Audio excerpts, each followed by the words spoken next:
سلامونه مینه درنښت مې ومنئ دوستانو. دا هغه چرګه ده چې تیر وخت کې 14 بچي راوړي. بدبختانه به ووایم چې یاد بچي چې دی هغه ټول له منځه لاړل، خو بیا به هم کوشش کوو تر څو د کورني اقتصاد د جوړولو لپاره بیا چرګه په هګیو کېنو. او په همدې پار باندې یاده چرګه په هګیو کې هم راغلې ده.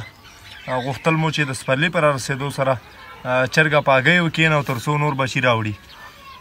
نو د وطن ځوانانو ته مې پیغام دا دی چې د اقتصاد د جوړولو لپاره چرګې ډېرې مؤثرې دي.